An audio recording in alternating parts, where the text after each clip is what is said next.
For those of you who don't know me, I'm Dr. Natalie Mitchell. I'm the director of the Counseling Center here at MU, and this is Marjorie Eisenman. Did you want to introduce yourself? You can introduce me. Okay. She's the director of student development. She's also the chair of the behavioral concerns team, and that's one of the major resources here on campus, so we'll get to that in a little bit. I wanted to start out by talking a little bit about, we're talking about distressed and distressing students. Why is this a faculty responsibility? And there's a lot of different reasons. First of all, I would say we are a Catholic university. Part of our goals, our mission is to be a caring campus, to be reaching out, to be helpful in our community and within the community, so helpful to our students. Obviously, also, we want to be sure to be attentive to the health and well-being of the campus community, and that includes risk management. So part of that is wanting to make sure we don't run into any risk scenarios of either harm to self or harm to other, which are things that come up here at MU. Also, it's important towards the success of the student. I think a lot of times faculty aren't as aware of how much mental health issues impact our student population and their success here at the university. And a lot of them aren't aware of the resources that are available. So if we can have more people aware, we can spread the message. So a study in 2005, for example, found that only 26% of students on college campuses were aware of the mental health resources. 22% of students find out about counseling centers via a staff or faculty member, which is interesting. And 80% of college students who die by suicide never seek mental health treatment. So that's really important to know, because the students who really need the assistance are not getting the assistance. I might just pause for a second. You were so good there. It's totally been distracted. All right. But so when you think about these are all reasons it's important. We can raise the amount of staff and faculty who are educating students about the resources. We can raise the number of students who are aware, and hopefully we can get students to the resources who are the most at-risk students. Other reasons we want to do this is university liability. We want to protect ourselves too. This is a litigious community. If students are at risk and we don't address it, it's problematic for us as a university. But also really importantly, and this is huge right now given the environment at Marymount, is university success, which I also wrote as I like my job and I want to keep it. So basically research shows that when there's increased enrollment in general when university has successful students, and mental health resources help students be more successful. There's increased donations from those successful students because they make more money after they graduate. There's a real economic case for making sure that our students are mentally well. Lastly, retention, retention, retention. There's some great research that's coming about this lately. So for example, in 2013 at University of Michigan, the Healthy Minds Network found that there's a twofold increase in the likelihood of leaving an institution without graduating if you have low scores on the PHQ-9, which indicates depression. It's a measure of depression. And that is controlling for academic record, test scores and grades, and other individual characteristics. So it's not just about struggling at the university, it really is about the mental health issues. 64% of students who dropped out in the past 5 years in one study, this is the National Alliance on Mental Illness, it was because of mental health reasons when they went back and interviewed them later.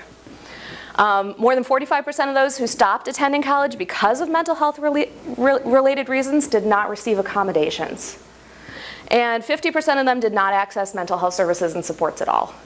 So you can see this is a huge problem at college campuses, is how do we get the students to actually use it?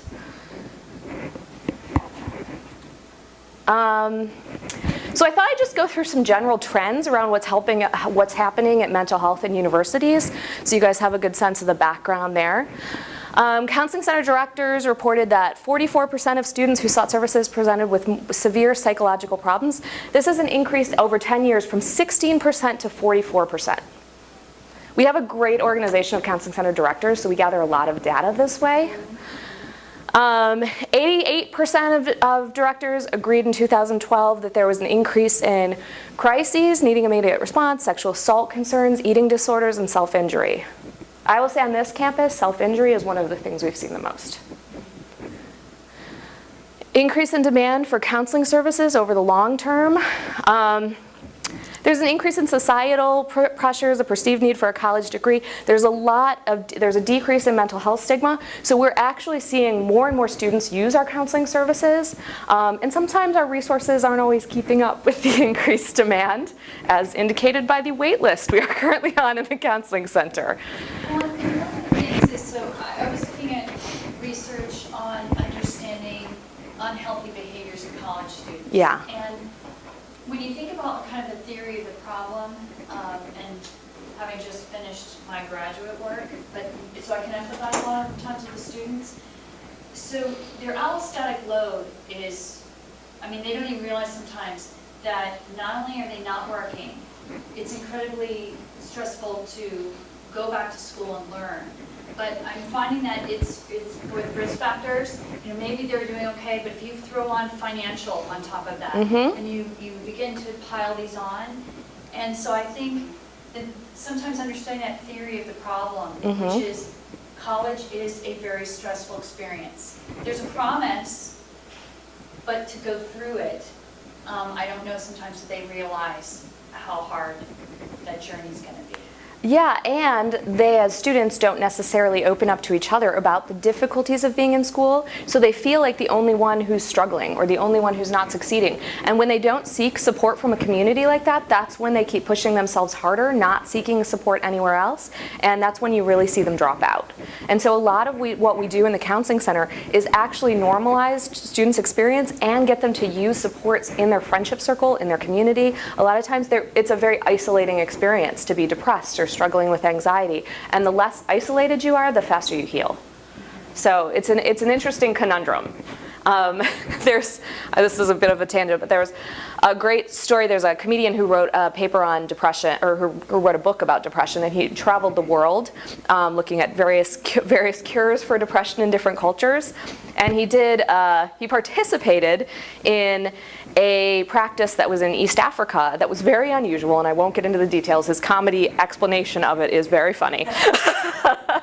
But, I mean, there was a goat that was killed. It was, but he ended the story by talking about going down to South Africa and right after apartheid, and how they were saying, like, he's like, oh, I hear that there's been a lot of mental health professionals volunteering. And the woman who he was talking to said, yeah, but we had to send them home. And he was like, what? You had to send these volunteers home? And she said, yes. Well, I mean, think about that. That treatment that you went through here in Africa, and our culture is very different. We have something similar here in South Africa. In that treatment, you had a whole community taking the day off to show their support of you. You had people outside. You had drums beating. You had a beat. You had sunshine. You had exercise. You were getting your body moving. And these Western therapists came to South Africa and wanted to take people into a dark room to talk about all the bad things that happened to them. So we had to send them home. So, I mean, I think that's a really good definition of our culture, too. I mean, that says a lot about their culture, but it also says a lot about ours. Students here and our culture doesn't promote people being vulnerable and that being okay. And so the reason that our therapy model works best is it gives them a place to feel safe, to be open to talk about what's going on with them, and then they can transition it into using more of their community, using more of their friendship, their family base, and not start by being held up by the shame. So it's a good way to start the process. All right.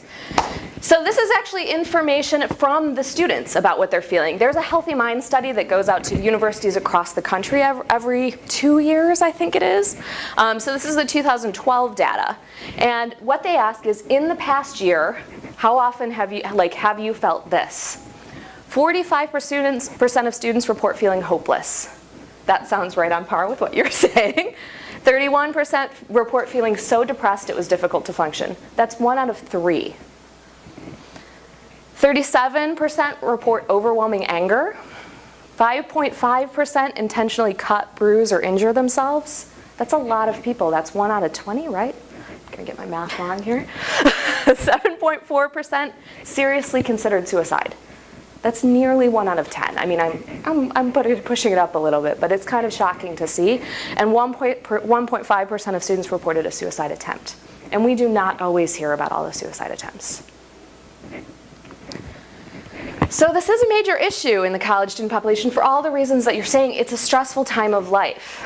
I'm going to give you some information about the Marymount statistics. 7% of students seek support from the counseling center here. That's actually pretty on par with the national average, so we're doing pretty well in comparison with other universities. One thing I will say about our university, though, is a lot of universities have primarily white females who utilize the counseling center. We have a really broad range of students. It's exactly proportionate to our student body. So we're doing something really well. We see, in terms of race, ethnicity, gender, everything, we're very on par, including international students. Other students seeking services, this is kind of what they struggle with: anxiety, mood disturbance, academic concerns, transition issues, body image.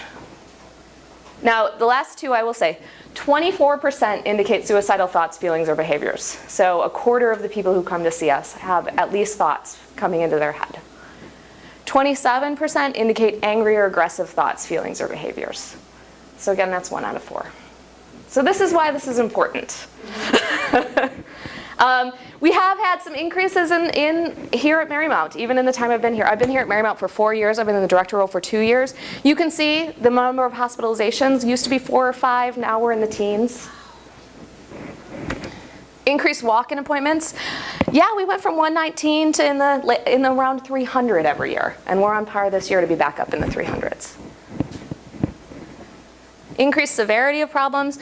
We are seeing students with major depressive disorder, psychosis, bipolar disorder, and autistic spectrum, which is actually, we do have a large population of students on the spectrum here at the university, and they have varying levels of distress related to the struggles that come with that.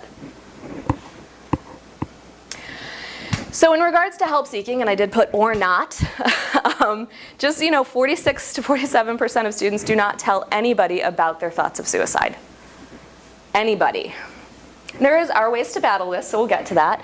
But 52% who confided in others did report that it's helpful.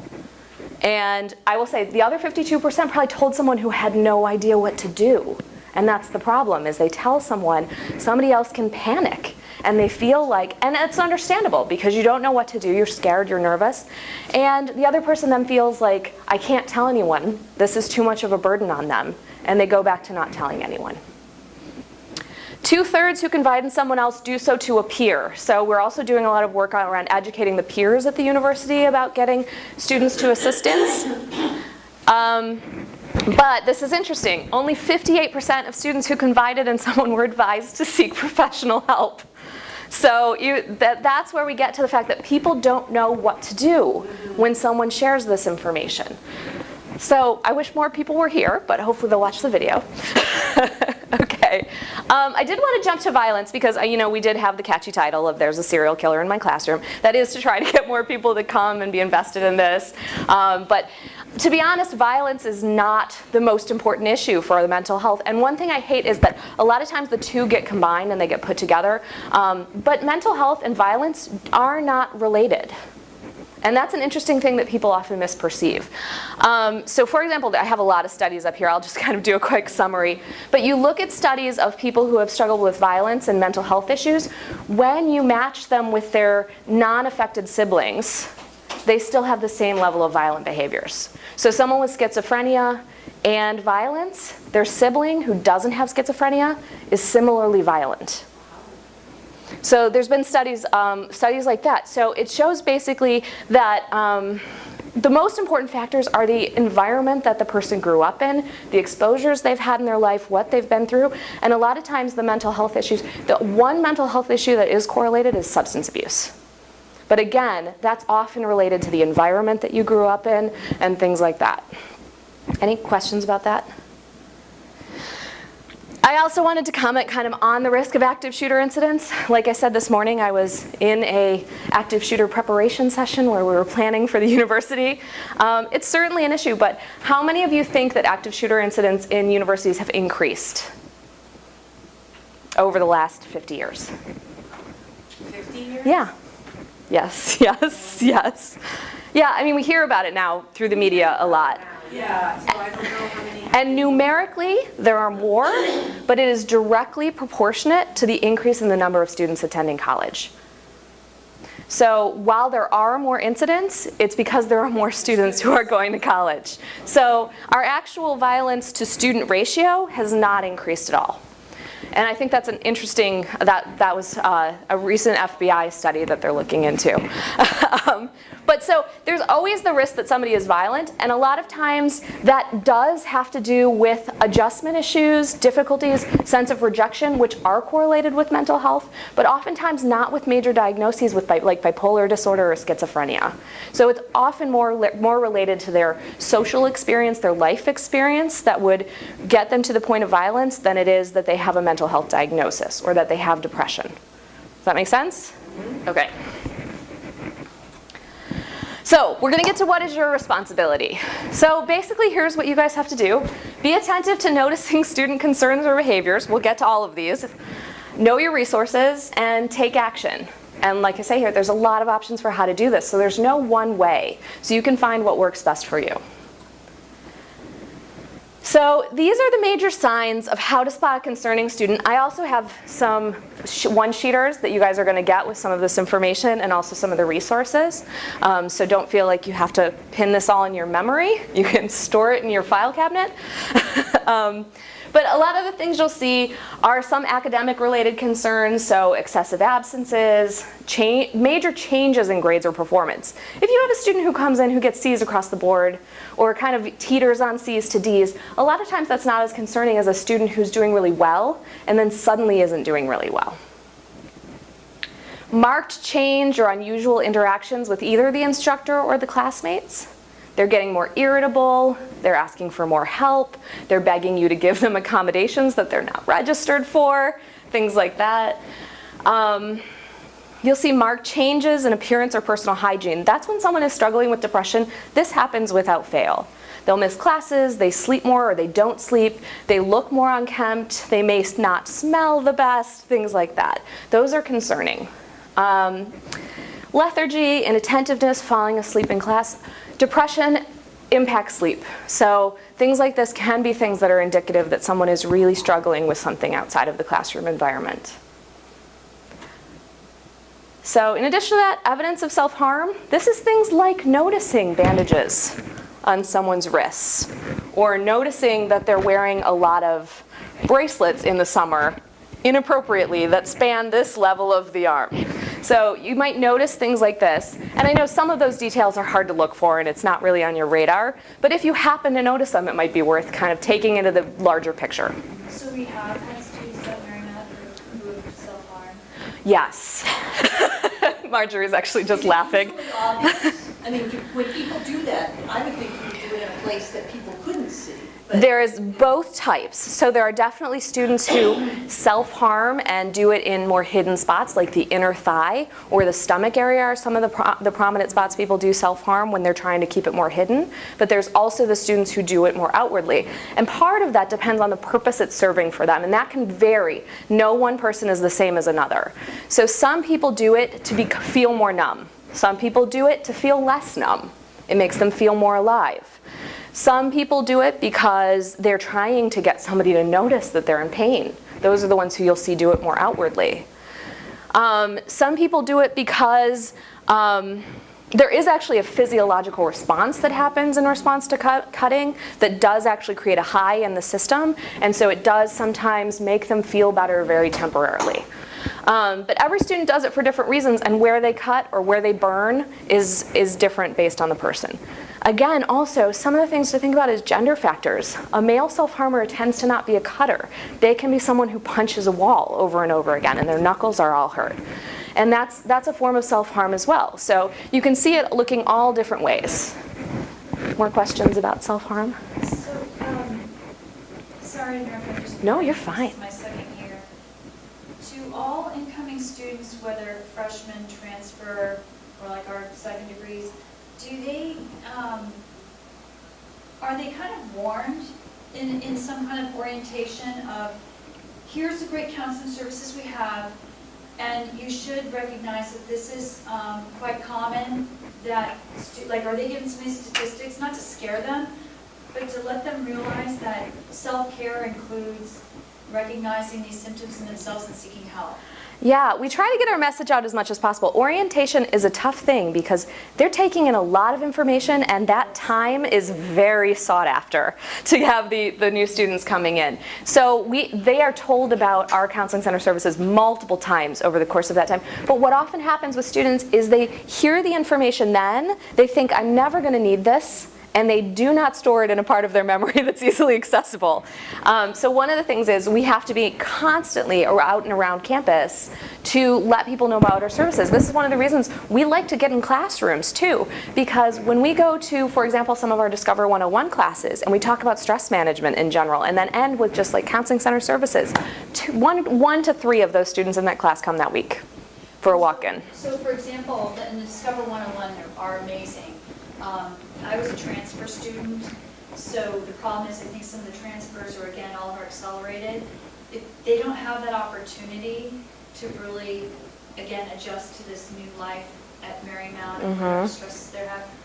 And so I just think from a caring mission, and again, because I think every single student is here because we realize that mental health is health, and these students will not function at that next level of learning if this piece is not addressed. Do we ever have students come present? I used to be an HIV health educator. What made my presentation matter was someone with HIV came and spoke to me. So if you had students who, because it's a small campus, say, I'm going to talk about, experiences I had where a roommate had a trouble or something where a student face could say, I've seen this on campus, and you need to look out for your buddy, and you need to look out for your friends. So it becomes a collective looking out for each other besides just staff and faculty. It's a great idea, and that's why we're also trying to do more peer education as well. All of our RAs are thoroughly trained in managing mental health issues and how to use the resources available. So that's one way we go about that. We also, and there is a Discover 201 for transfer students here, so they also have a Discover course. Yeah, but there are certainly areas where we have missed and we don't have that option. We then need to find out. I mean, I think they need to put it in. I think that one of those first nursing courses that they take. I've thought this for a long time. There ought to be an element of this in there, and bring in a student. Bring in somebody who's at the end of their program to talk about this. Talk about the stress of the program and what resources are available. Yeah. I think that would be great. I will say one of the great things that recently happened on this campus is we just started an Active Minds chapter, which is a student-run group. It cannot be started by staff or faculty.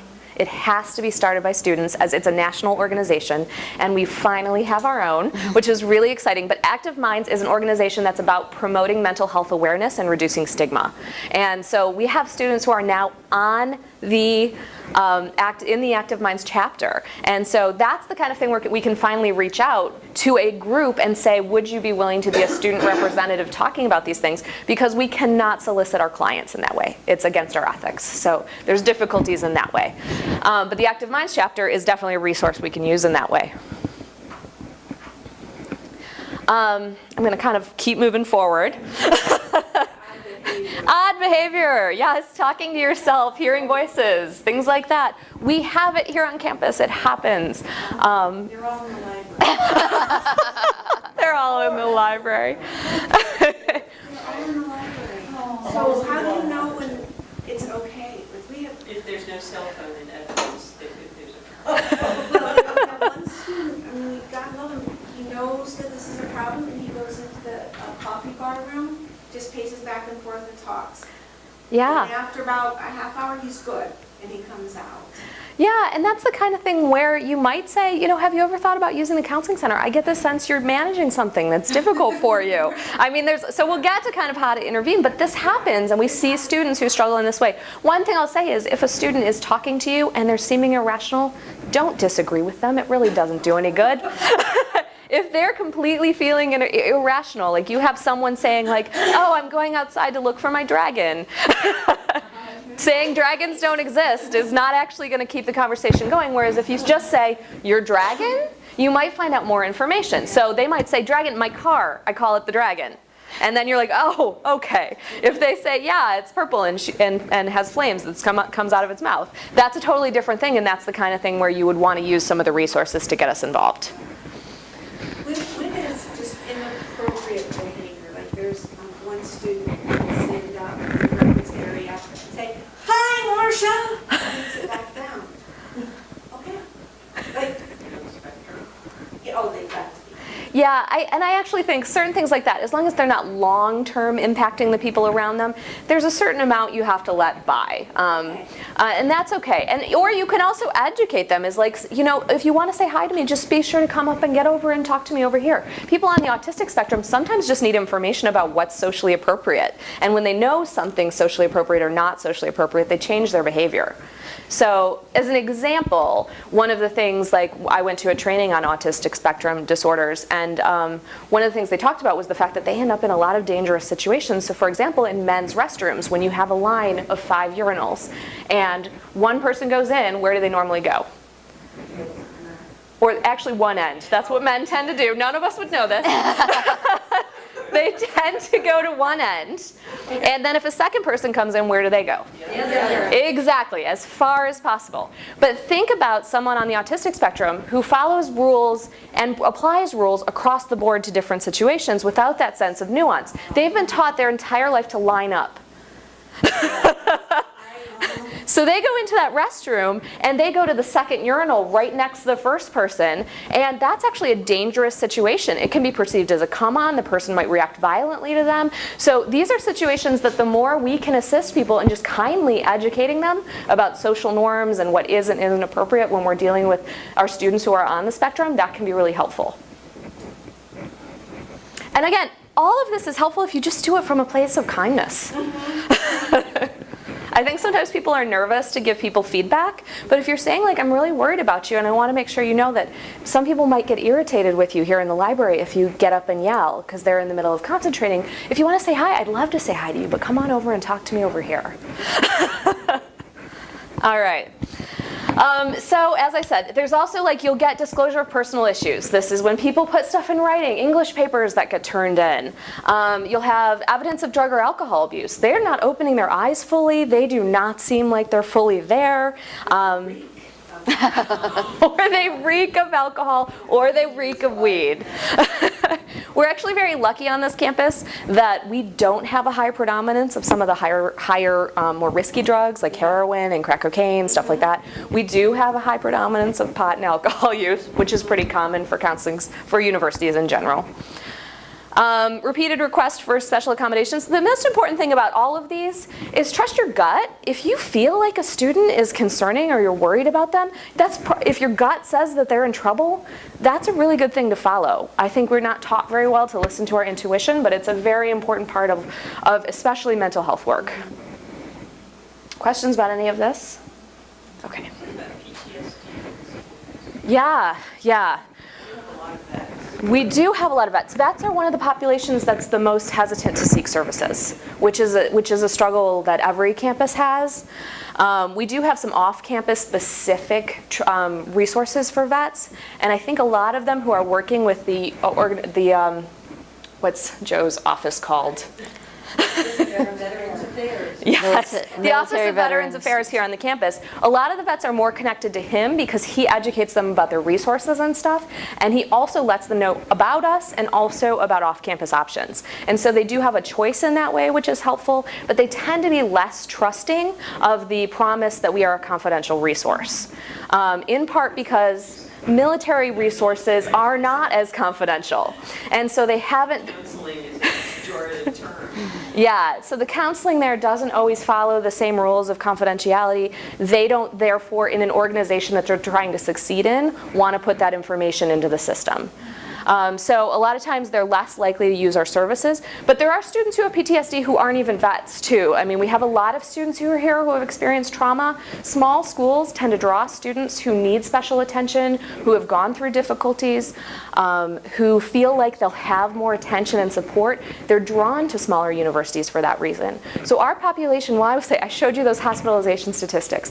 I worked at Michigan State. They have 64,000 students. We never send as many students to the hospital in 1 year as we do here. Is that We have 3,400 students, and we send more students to the hospital. So you think about that, our population is a significantly needy population in terms of supports, in terms of interventions, in terms of making sure we're giving them the best chance to succeed. Do you think, so it's interesting, my alma mater's had multiple suicides. These are high-performing kids who are always perfect, and they go to college, it was a selective school, all this stuff. So you got that aspect. At Marymount, the one thing that I get concerned about, because I've taught traditional and the second degrees, is that these are students that I've seen because of SAT scores, which I don't think are totally predictive, but because of how low they are, I worry about the preparation. To me, it's not an aptitude thing, but I wonder if some of these students, it's a self-efficacy or schema or theories to help explain why they're vulnerable. But I do worry sometimes that I think they don't see themselves as having confidence to succeed, and I'm wondering how much that plays into the stress then that they experience academically. Do you find that there's an academic preparation that leads to stress? Yeah, I mean, I think there's a lot of pieces that go into students experiencing more or less stress, especially in their transition to a university. There are certainly students who get here and hit a wall because they've never been expected to work this independently before. Or they've never had 3-hour lectures, and so they haven't had attention difficulties in the past, but they suddenly have attention difficulties because the lectures are a lot longer, or the format of the classes is different.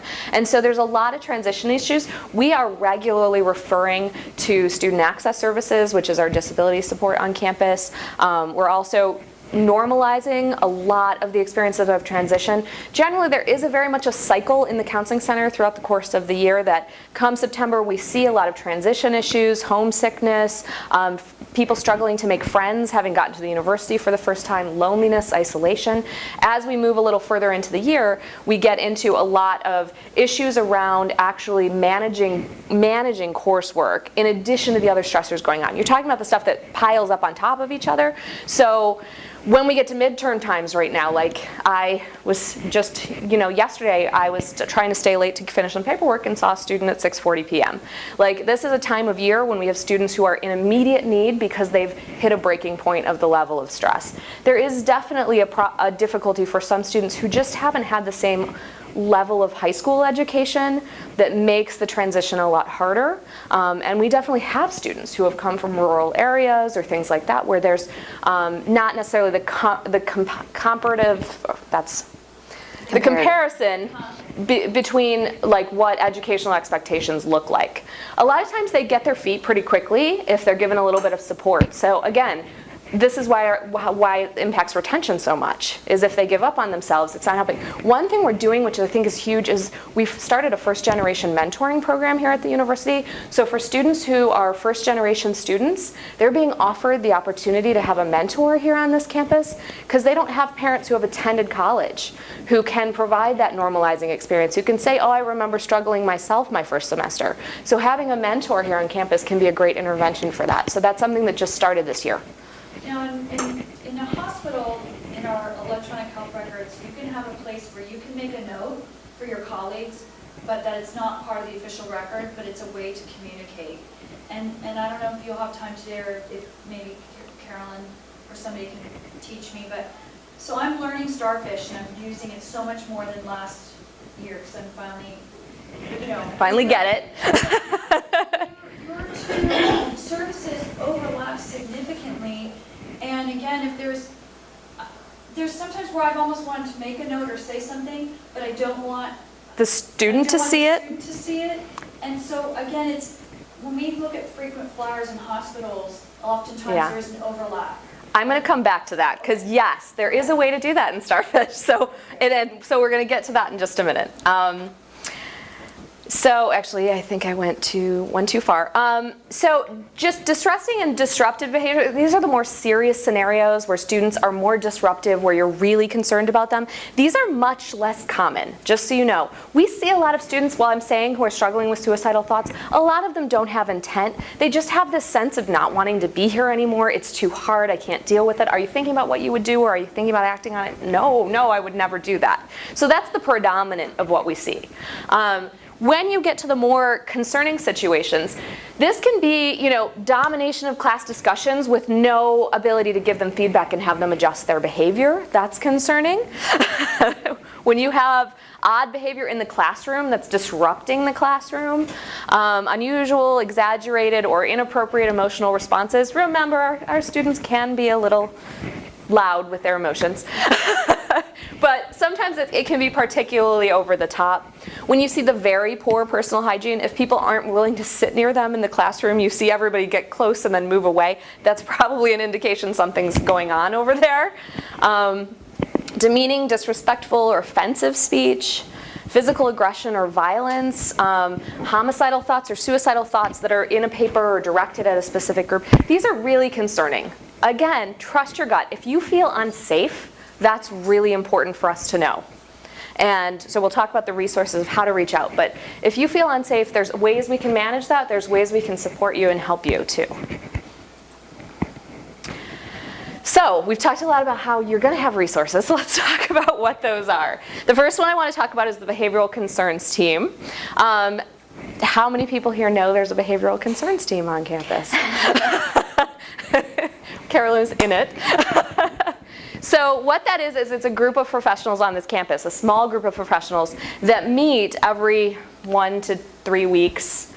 But what we do is we review incidents on campus of concern. So that can be concern about a student negatively impacting the campus environment, behaviors that have been seen or reported that we feel like may need to be addressed.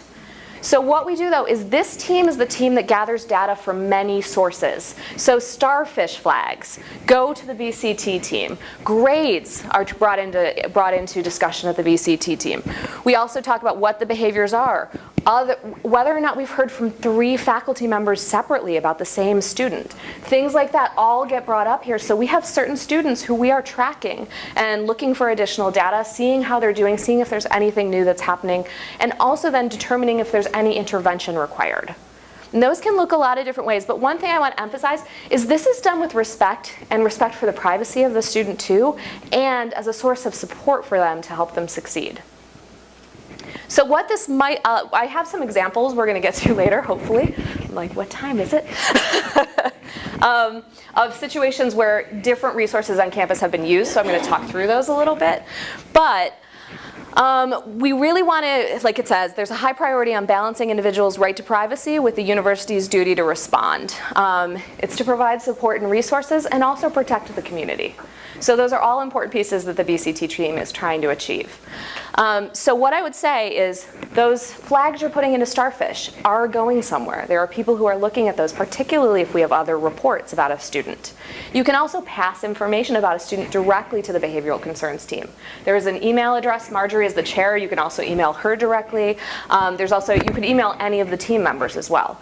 But what we often do is we look at if any staff members have a good relationship with that student, if they could be the first point of intervention. We look at if it's important for the dean to check in with that student, see how they're doing, see if there's anything that we can do to support them more effectively. Sometimes it's about addressing the negative behaviors that they're doing. What's going on? How did this happen? This is causing some problems. And honestly, just having honest discussions with them. Sometimes we just say, that's not enough to really do an intervention yet, but let's keep an eye on the student and see if we hear about anything else. Does that make sense? Am I covering that well? Did you want to add anything? What's the email? bct@marymount.edu.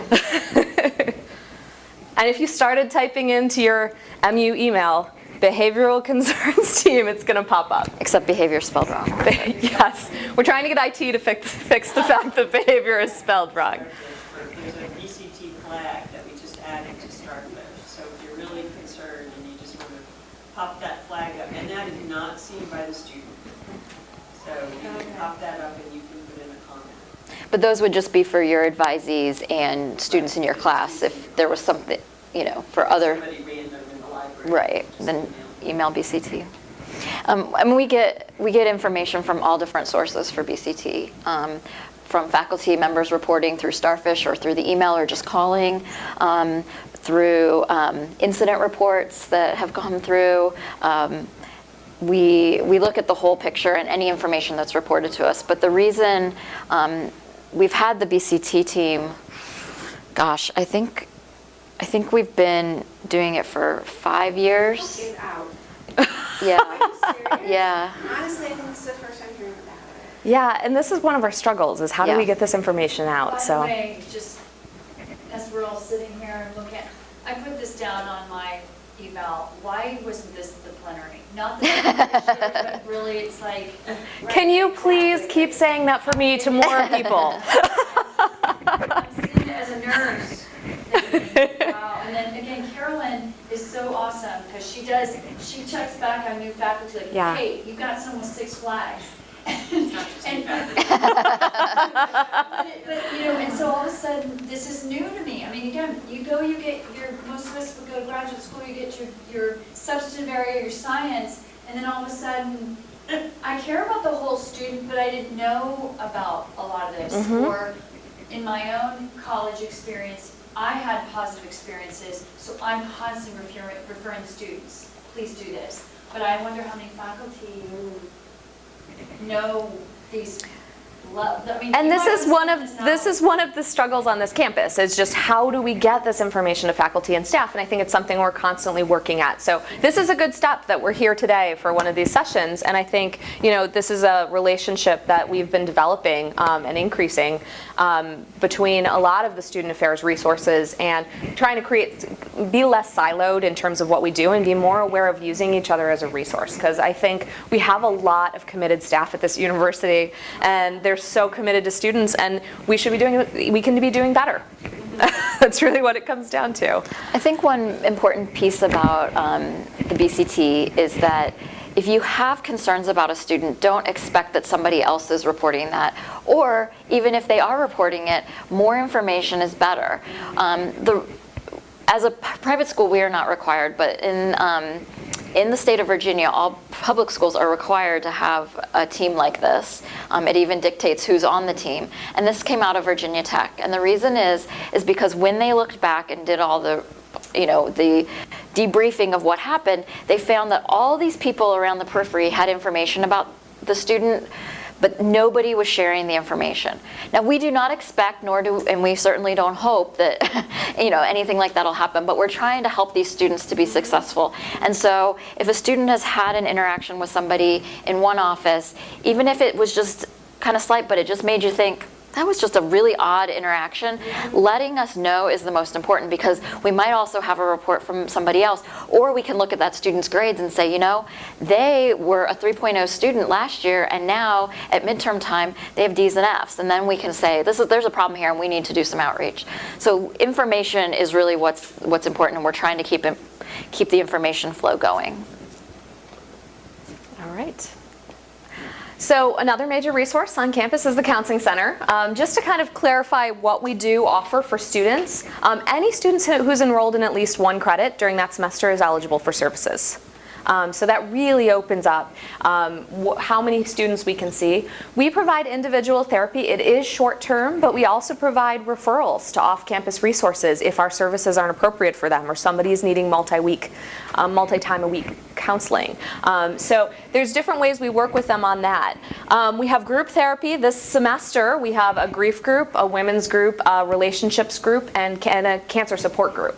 Every semester they vary. We base it on which topics we're seeing be predominant in our population, because we find we have a lot more use of our groups in that way. The cancer group, for example, was started because we had students coming to the Counseling Center who had been diagnosed with cancer. So it ended up being a great resource for them because they did not have peers to talk to about it or who are understanding about it. We have walk-in hours every Monday through Friday from 2 to 3. That's a first come, first serve, brief for appointment. But they're fantastic because it's a great way for students to dip their feet in the water, to see what we're like. If they're nervous, you can say, you can go to walk-in, try it for 15 minutes and make no commitment. Why don't you just go see what they're like? So a lot of students are willing to do that as a first round. It doesn't feel as intimidating as scheduling a full hour-long appointment, and they can see what it's like and they can be in and out pretty quickly. We also do a lot of outreach, presentations, preventative programming. Just this week we were gathering messages of hope that staff, faculty, and students were writing for students struggling with depression and suicidal thoughts. We had a candlelight vigil last night for suicide prevention, and those messages of hope are going to be posted all over campus. So we're really looking forward to getting those out. There were some beautiful thoughts that some people wrote down. So we had probably had 300 messages. So we do a lot of different things. We also have Substance Abuse Awareness Day this Thursday. So there's going to be fun games and activities out on Ireton Lawn. Beer goggles, which teach people about the impacts of when you're drunk, the impacts on your perception and driving. So they have a task to do while they have those on. So there's going to be some fun activities. Consultation is a big part of what we do. So by consultation, I will also say, we do not provide services to faculty and staff, but we are willing to do a one-time consultation. So if somebody is going through personal issues and they want to talk to us about how to find resources, how to access help, if this is a situation that counseling might be helpful, we're there to help faculty and staff for one-time consultations for themselves. We also do consultations when you're worried about somebody else. So you can always call us. We'll talk you through whatever's going on with the student, what you're worried about. If you don't know if this symptom is bad, if this is something that you need to report, you can talk to us. That's what we're there for. Does that make sense? Okay. Crisis intervention. We manage a lot of crises throughout the course of the year. This is often when students are in acute distress or really not doing well in that moment. They're having suicidal thoughts at the moment. So we do a lot of crisis management, and we have a 24/7 on-call counselor. So a lot of people don't know about that either, which is good to know because the counseling center is open 9 to 5 Monday through Friday. Many of your classes are later than that. So you might have a student who's in distress. The way you reach the on-call counselor, there's a lot of different ways, but primarily for faculty, I would imagine you'd be calling campus safety. The main guardhouse number, you can say, "This is Professor so-and-so, and I would like to speak to the on-call counselor," and we will call you right back. And if you're sitting in your office with a student, you can get in touch with a counselor who can talk to the student immediately. The other people who have that number are the Office of Campus and Residential Services. They probably use it the most. They call us in the middle of the night when a student is in distress. And Student Health Center also has that. And we work with the Student Health Center very interactively around making sure students are safe and well. So I did want to comment a little bit. Yeah. Do you want to talk about the different hours for student health this year? Oh, yeah. So Student Health, just so you know, did change their hours this year. And I don't remember what the old hour, I'll let you kind of do that. Student Health used to be open on the weekends and used to be open till midnight during the week. And we have changed the hours based on usage. And so Monday through Thursday, the Student Health Center is open 7 a.m. or 8 a.m.? 8 a.m. 8 a.m. to 8 p.m. And then on Fridays, they're open 8 a.m. to 5 p.m. And we are not open on the weekends anymore. But students can always, there's people who are on campus, campus safety is here 24/7, and there are campus and residential services staff here 24/7 who, And we will provide cab transports for them to urgent care, to the hospital if they're ill, things like that. So there's still services in place to help them. Right. But in the past, a lot of times people would just go to even if they were having a mental health issue, we're going to the Student Health Center because they were open later, and those hours have been shortened. Yeah. So campus safety, our relationship with campus safety in terms of the on-call phone has increased significantly since the Student Health Center is now closed at 8. So a lot of times student health was the sort of triage to get them on the phone with a counselor, and now a lot of times we're working with OCRS or with campus safety. But for faculty, I think the best option is to call the campus safety front guardhouse. That's 1600 is the extension, and they will get you in touch with the on-call counselor.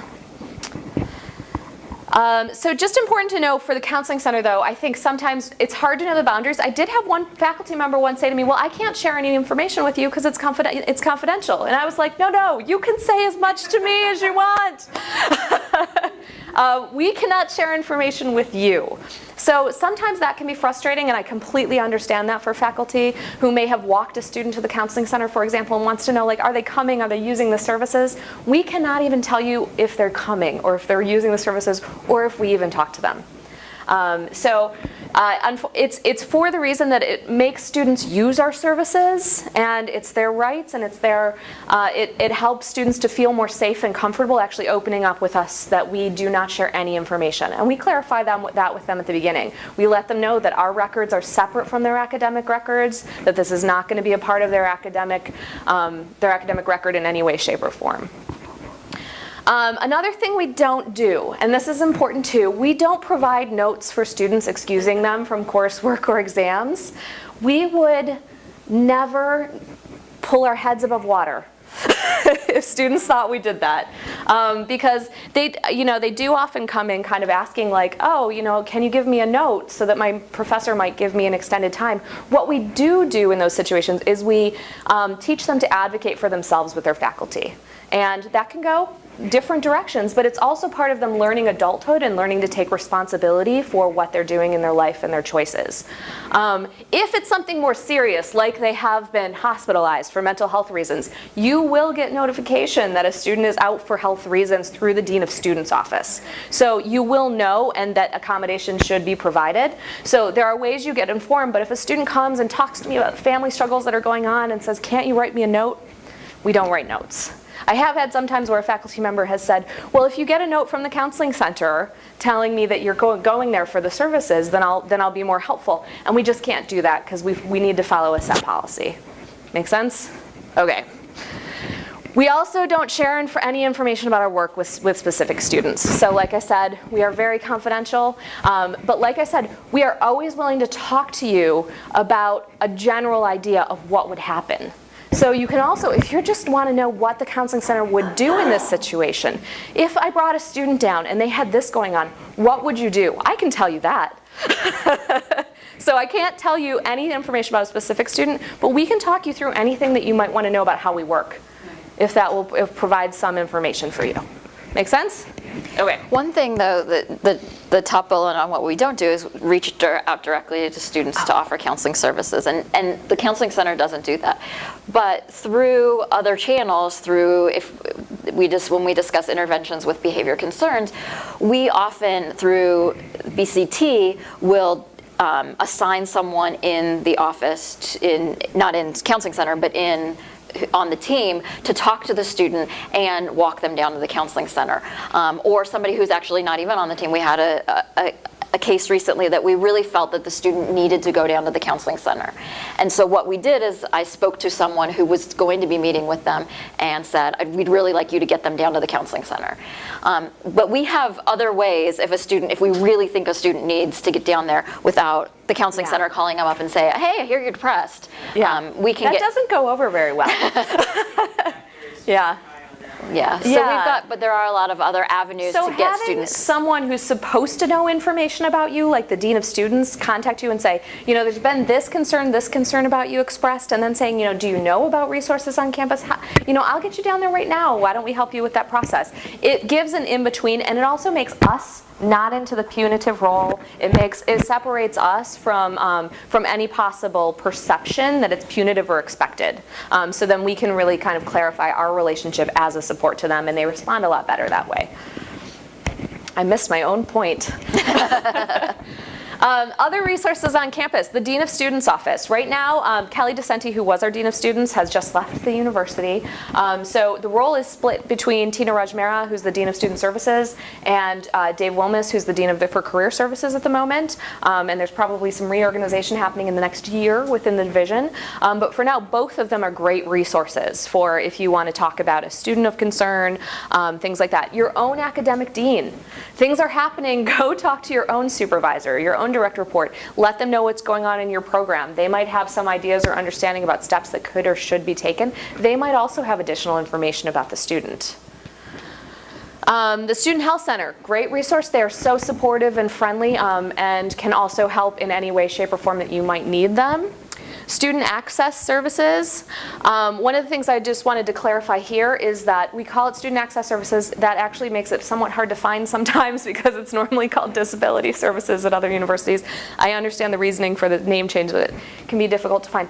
They also, just so you know, a lot of students misunderstand student access services and how it works. They don't think there's going to be any respect or expectation of privacy there.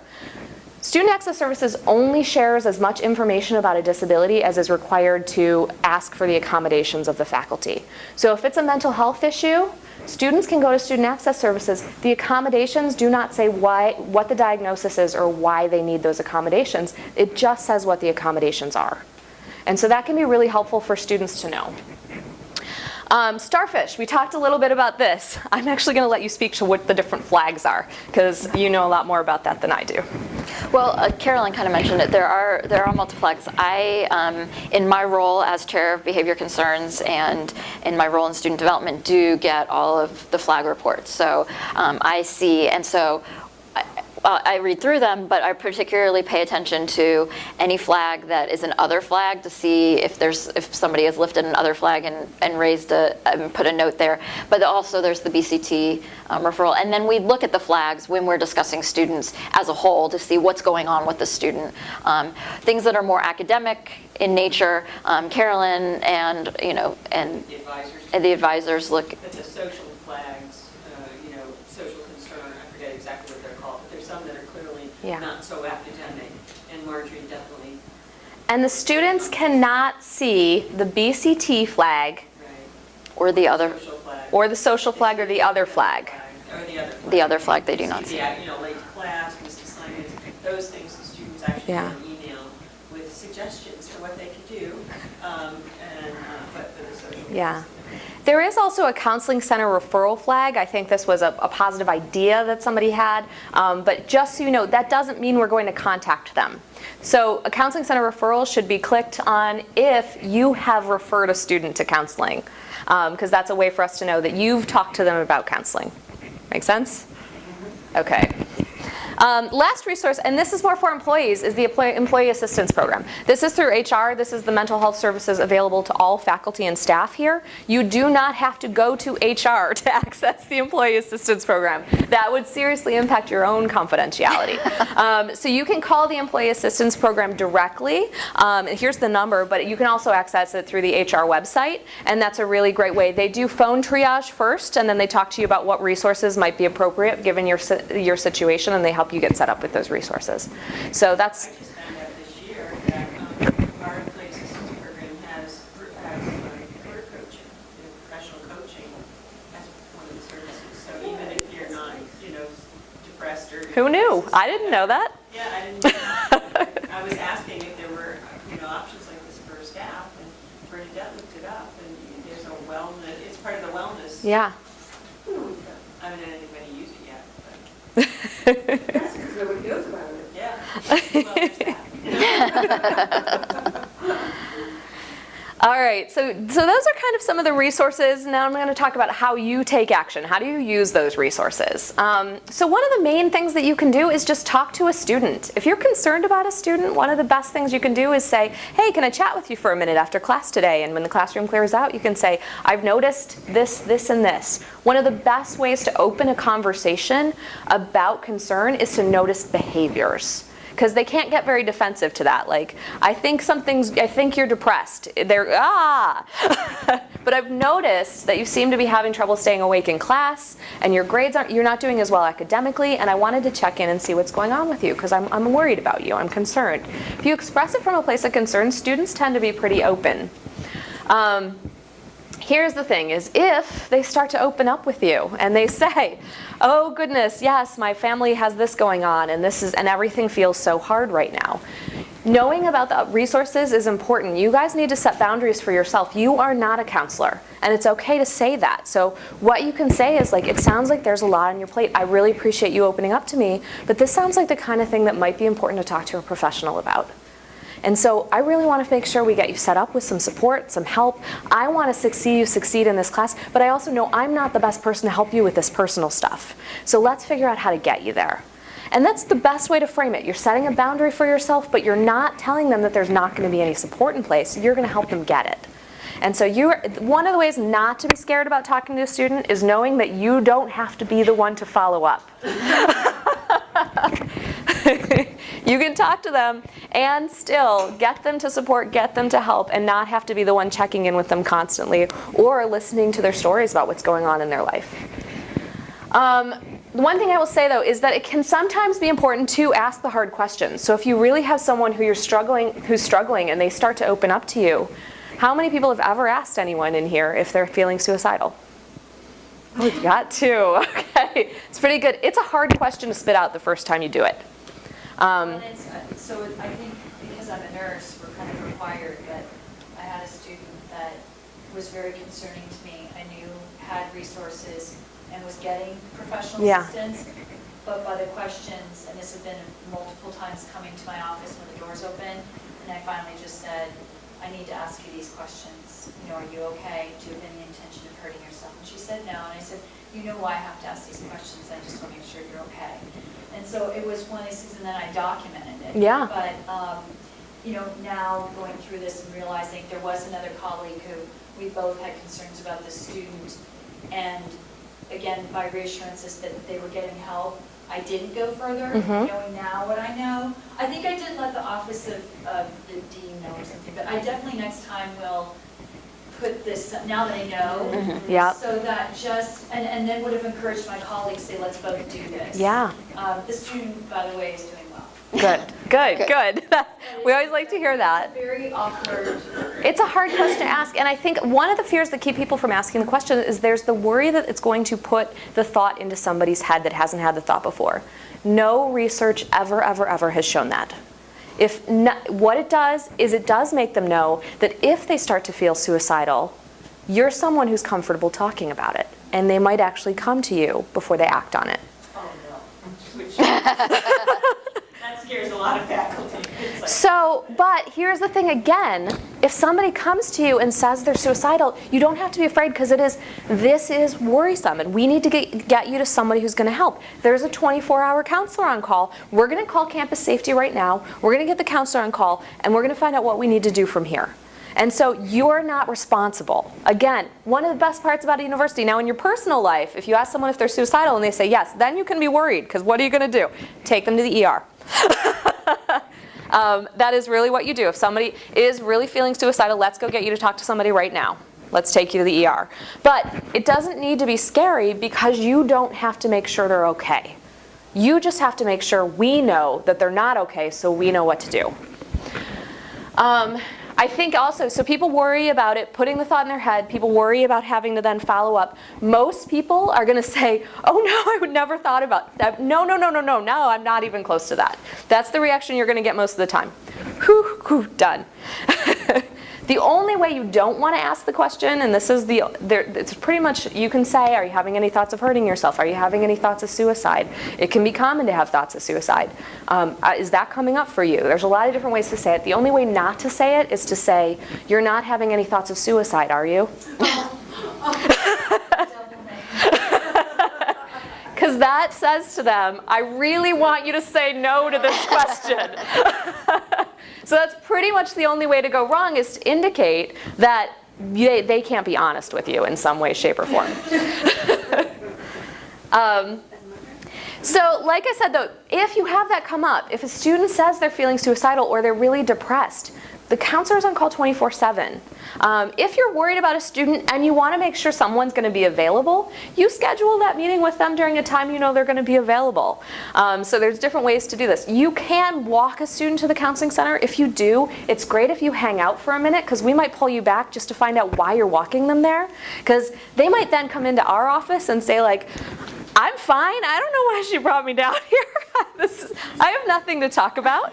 And if we hear from you, this is what he just told me, and I was worried, so I brought him here. We can say, well, I know you mentioned to Professor so-and-so that this was going on in your life. So, I'm going to and bring it up because then we're eliminating barriers. So if you can stick around for a few minutes, that's great. Yeah.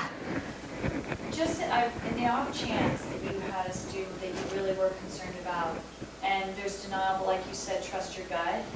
Is our next thing that we go, if it's during work hours, we go find our dean, and if not, then we call the on-call counselor? I mean, what if they say, I'm fine, and you're thinking, I'm not sure if this person really is fine? If you're really concerned, call the on-call counselor to consult. I think that's definitely a step to take. and we can talk about what the options are moving forward. Do you want them, if it's during the Monday through Friday 9 to 5, do you want them to just call the counseling center? Yeah, number? if it's during business hours, just call us at the counseling center. Then you get the counselor who's available, because we're all busy during that time, so generally, hopefully one of us is immediately available, or we'll call you back as soon as we are. If it's a crisis, always tell Tish, she is our administrative assistant at the front desk, this is a crisis, I need a counselor immediately. Because that's if somebody has said they're suicidal, somebody's expressed thoughts of hurting someone else, somebody has reported a sexual assault to you, somebody is in just extreme distress, and you're feeling like they need to see someone immediately. So those are all situations where if you let Tish know that, she'll interrupt us even if we're in a session, and Tish knows who to interrupt in different circumstances really well. She does a great job with triage for us. So, like I said, one of the things that comes up though, if you're telling a student about counseling center services, let's say that you asked the suicide question, they said, no, it's just been tough. Well, have you ever thought about going to the counseling center? They might say, no, I don't feel like I need that. One of the things to say is, actually, students go for all different reasons. They go for test anxiety. They go for different things they're struggling with. There's different ways. So address the barriers. Normalize use of counseling center services. Say, actually a lot of the students on campus use the counseling center services. I've heard really good things about them. I've met some of them. They're really kind people. Anything you can say that sort of makes them feel more comfortable is helpful. If they have fears like because sometimes if they say like, no, I'm not sure, you get the sense they're saying, sure, I'll try that, but you're not really believing it. You just say, is there anything you're worried about with going to the counseling center? Because they might say, well, I don't really want this on my academic record. And then you can say, actually, nothing is on your, so you can address their fears as it comes up. So if they seem hesitant, ask what the hesitance is about, because then you can address it if it's something that doesn't actually meet what we do. One specific area of hesitancy I've had in the past is, I don't know what to do about it, and I don't know if I go to a Catholic institution, to a counseling center, what they're going to tell me. Okay, well, one thing I will say is while we are a Catholic university, the staff in the counseling center follows the ethics of our professions, which involves accepting the person by their own belief system and values. And so that is our ethical obligation. So while we are a Catholic university, we function predominantly from the ethics of our profession. So that is respect for diversity, diversity of beliefs, values, and opinions. So that is something that you can say to them, that they follow the ethics of the mental health professions and what that means. Make sense? Yeah, and I think like you said, we're constantly stressing, because I know this from people in my personal friendships who are so afraid to go to counseling that the insurance will get that. I mean, it's really wild how much people don't understand the confidentiality that exists. Yeah, and we're free. It does not get filed with insurance. Their parents are not going to find out they're coming to the counseling center because we're charging their insurance. It is completely free. CTL, you paid for this. Right. Free, you've already bought it. So, yeah, you paid for this. Yes. Question? Yeah, I don't know if this is right or wrong. I hug a lot of students when they're upset. I think, here's the thing, is you're a warm person. I know you're a warm person. And I think if you say, would you like a hug? And they say yes, I think that's okay. I would not say like, let me hug you.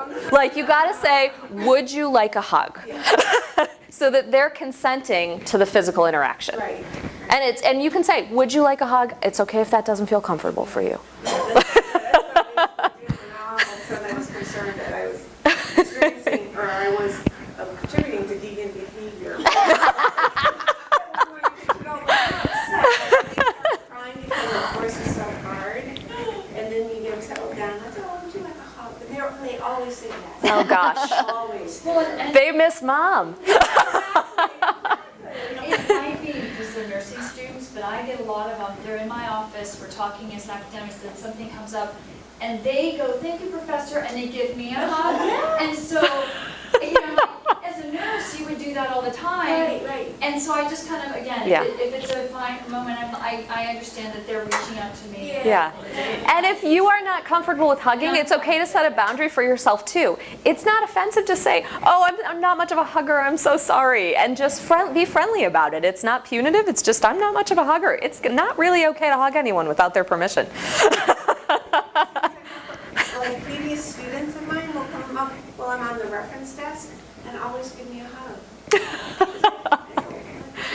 You're exactly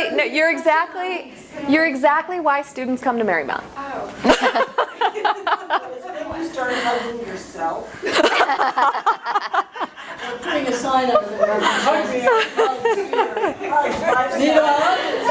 There is actually a great relaxation exercise called the butterfly hug, where you just do this and you tap back and forth on either side. It's bilateral stimulation and can help really calm your emotions and connect that to the logical part of your brain. So, side note. Is there going to be, or is anybody here doing mindfulness or mindfulness stress reduction? Is there any? We do it within the context of our counseling sessions. We also do stress management presentations all over campus, but we have to be invited. So like I said, we do outreach and presentations. So if you want us to come and talk to a cohort of students about something, we will come and talk to them about something. There's a process by which our outreach coordinator, she sends a form and tells kind of what you need, what you want. You submit that to us, and we'll send a staff member to come and talk about something. And that can be anything from stress management, counseling center services, to I've done presentations on suicide and suicide prevention in a psychology 101 course. Is there a mindfulness support group, or is there a movement toward developing? We do not have that right now. We haven't found students have really taken us up on it. We've tried to do sort of like stress and anxiety groups, and we just don't get students using them. It's interesting, because I went to one at UCLA, and it was for stress management, and then they quickly figured out we're all a bunch of negative thinkers. Interesting, that was what was going on. But in some research that I was looking at in this concept of negative thinking, was that mindfulness and acceptance and being in the present helped with those with anxiety and depression issues. Again, it's fairly new, and I was just kind of curious if that was something Marymount would further explore. Mindfulness is growing hugely within the mental health field as a whole, and I think it is part of our general functioning in terms of what we do in our work with students. And yes, it's part of our stress management presentations. We talk about all of the different ways you can manage stress, because different students react to different things. Mindfulness works for some. Being more proactive in terms of doing a progressive muscle relaxation where they get to do something can work for others. So it can look really different. Yeah. Sometimes one of the disadvantages of being such a small school is that you don't have as big a population for stuff like that. And there's no anonymity. There's no anonymity. So you're going to see that person in group, and you're going to see them 15 minutes later in the cafeteria, and so it's harder to get those kind of groups going here. Yeah. Than someplace large. Yeah. Our students who do the groups, we have a pre-group meeting, and we always have to address their fears about what that's going to look like. And in every first group, the group decides together how they're going to manage their privacy and confidentiality as a group. And so that's part of what we tell them to get them to try it. But we have to get people there first, and we just haven't had a huge response to things like mindfulness training or stress response training in a group format. But I agree with you. Some of it's the small universities. Different strategies work in different places. Yeah. Same lines, there's a whole tradition, Catholic tradition of mysticism and acceptance and love and that kind of thing. Is there any chance to work with campus ministry? We work with campus ministry a lot, yeah. We do a lot of referrals back and forth. They refer a lot of students to us for extra support. We refer a lot of students to them. For exploration of spirituality, but also I think one of the great things about campus ministry is it's a really supportive community. So what I was talking about earlier with kind of finding that community where they can be more open about their struggles, campus ministry has been a great resource for that for a lot of our students.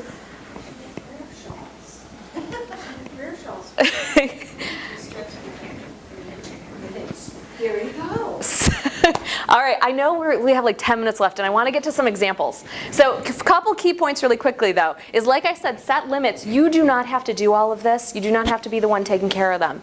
You can have campus safety available as needed. So if this is a student you don't feel comfortable with, you can call campus safety. I'm meeting with a student at 2 o'clock today. Could somebody be around my office? I don't feel comfortable. They will do that for you. They'll be right there.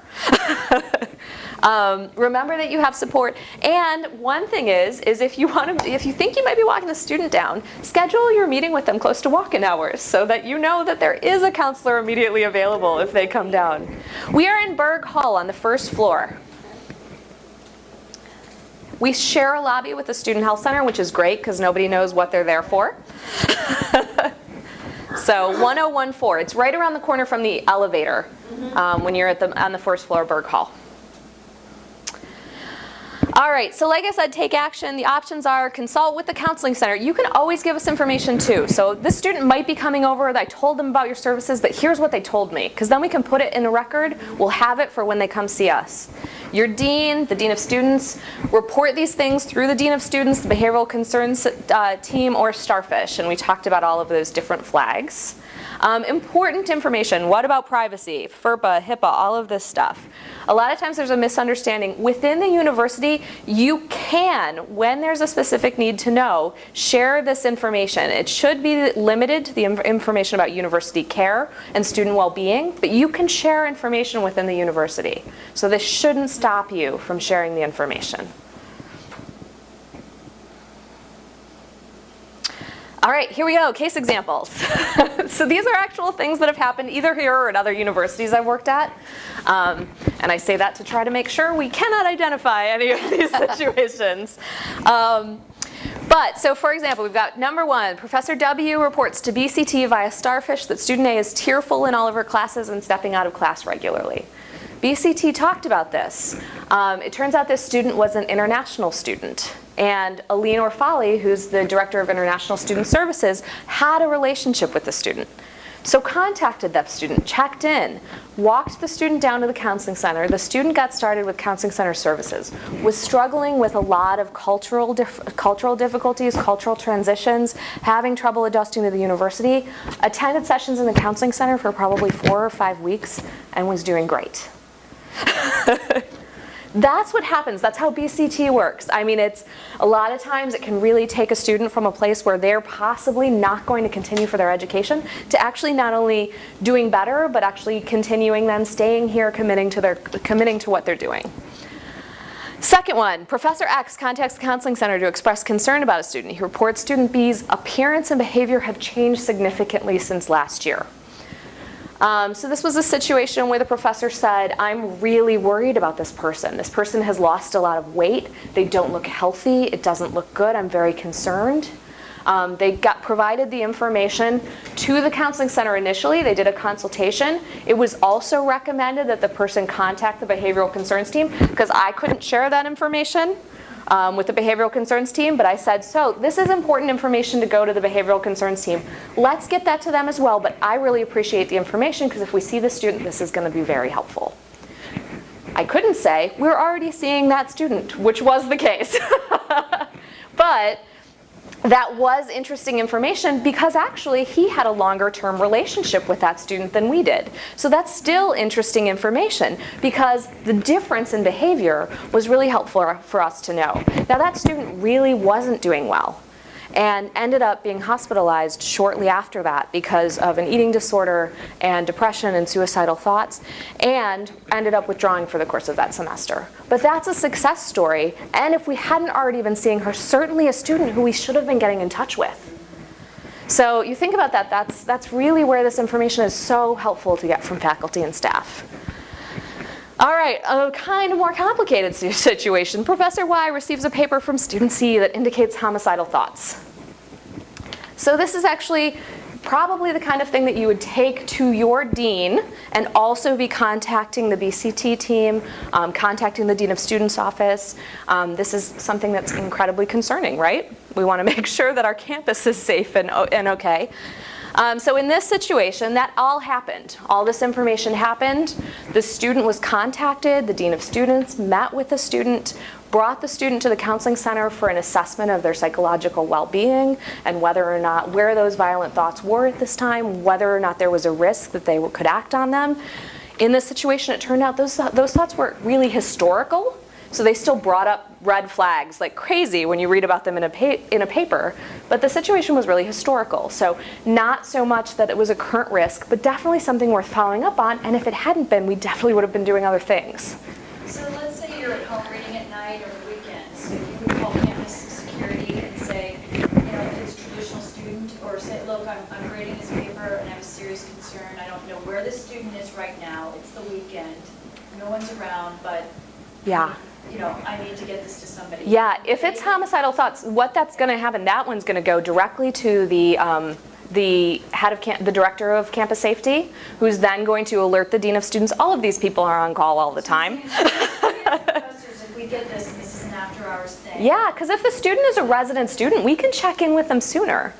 Commuter students are a bit more difficult, as you might imagine. We can't, without really good cause. However, if there's really good cause, we can call Arlington County Police and have them do a safety and wellness check on an individual, even over the weekend. So again, though, our role is we flag the university. And other people will manage it. Yes. This actually, someone asked me a follow-up question just recently about a situation like this. Okay. What does the professor ever find out? Later. So that is true. That is one area where we really need to circle back. Now, as a counseling center, we cannot circle back. But one of the things is you can always follow up with BCT. If you've submitted information to BCT, you can say, if there's any information, I would really like to know if there's been any interventions or if you have anything planned with a student. I think we might want to be a little more proactive. Yeah. And reach back to But yeah, that's where we need to. We're dealing with this. We're something as much as we can. Yeah. The faculty If they're supposed to still go back your to student. work. If they're still your student. Yeah. Well, yeah, because Before Yeah. midterms or before final, can I get a check or I haven't? Yeah. Just want to make sure that this didn't fall through the cracks. Right. Yeah. Yeah, and I mean, I have heard about scenarios where faculty don't feel comfortable with a student in their class, things like that. That can be a case where campus safety is outside your classroom every time that class is meeting. If we don't have anything enough to remove them from the environment, like they haven't met the criteria to be expelled or removed from the classroom, and we have to be responsive to liability and fairness to the student as well, but we can come up with plans in place to make it as safe as possible. There's resources always to help you if you're worried. So speak up is really a lot of, you see something, say something is what Eric Holes, our director of campus safety, is constantly saying right now. So I also wanted to talk about this last one. Professor Z meets with student D to discuss poor attendance and participation in class. They meet. He's actually really open with the professor. He says, this is going on. Yes, I'm having some depression. I'm having a lot of difficulty. She tells him about counseling center services. She calls us, tells us we might see the student, and we don't see the student. Now, also was advised to report this to BCT, but one of the great things this professor did is follow up. Like, how are you doing? I noticed you're still having trouble making it to class. Are you using counseling center services? The student goes, no, I never went. So it did take this particular professor till the third time where she actually just said, how do you feel about me just walking you over there right now? And that student engaged in services. But one of the things about depression is that getting over that hump of starting something is such a struggle. So I know this can be past what you want to do, and BCT should be intervening in these cases, but also sometimes just asking someone how it's going and did you go to the counseling center, how was it?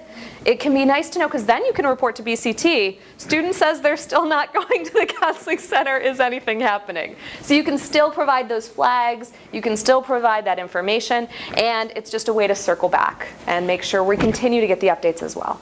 I should also add that Natalie is on BCT, but she can't tell BCT, the team, if a student's come to counseling. We have the same information. She sits there basically mute in the meetings and gives us... I make a lot of jokes and stuff. Yeah. It just has nothing to do with what the students have told me. Right.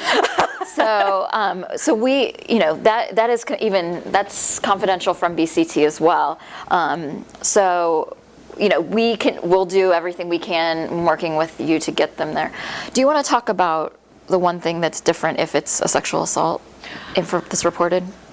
Do you want to say more about what you're thinking about? Sure. The only reason I bring this up, if it has anything to do with sexual assault or sexual misconduct, we really have to be careful about how many people you're including in the loop. Certainly if a student tells you that they have been a victim of sexual violence, sexual misconduct, they write about it in a paper, it's not something that you want to send an email and an alert your dean and the associate dean and the advisor and all these people. It really needs to just go, if you don't know who to talk to, go and talk to your dean or your associate dean. But then it really just needs to go to the Title IX coordinator. Certainly referring the student to counseling is absolutely... And we are a confidential resource. They can talk to us about anything involving a sexual assault. So if you're not sure if someone's been sexually assaulted, you can also say, if you don't feel like telling me because you know there's some reporting requirements, you can always talk to the counseling center, who does not have to report for Title IX. So if they happen to, yeah, we are a confidential resource. We do not have to report for Title IX. So if they come see us for support, that doesn't go anywhere if they don't want it to. Right. And the student doesn't have to go and tell the Title IX coordinator. You can report what you've told, and we're obligated to report what's been told to us about sexual violence and sexual misconduct. The Title IX coordinator until the middle of November, is Debbie Warren from Athletics, and then it's going to be reverting, and I assume that an email will go out. It'll go to Dr. McMurdoch, who's the new Vice President for Student Affairs. That's going to be moving over. Yeah, exactly. I don't have a date. She's a psychologist too, so she is a great choice for this role. But it's really important that we keep any information that has to do with sexual assault, sexual misconduct, into a much smaller group of people. Certainly, we're not going to go broadcasting any of the information that you would report on BCT, but the reporting rules are not there. Legislative climate being. Exactly. Yes. Yeah, and so we don't even bring necessarily sexual assaults to the entire BCT team because we're very protective of the privacy of those individuals. So that is managed on a need-to-know smaller level basis. But somebody who is reporting a sexual assault, especially if it's recently, that's called the Counselor on Call 24/7 because we will just talk to them and educate them about their options immediately because there is evidence gathering, things like that timeliness is important. So it's going to be about educating them about their options, but telling them that everything is going to be their choice moving forward, because you really want to empower someone who's gone through something like a sexual assault. So a lot of times, if they're hesitant to call the counselor on call, you can explain they're just going to tell you their options. They're not going to make you do anything you don't want to do. And a lot of times, once they get on the phone with us, they like talking to us about what's been going on, and often they'll come in the next morning first thing and talk to us if they don't want to do anything that night. Questions or discussion? We are past the time by like 3 minutes. I'm so sorry. We got into so many discussions.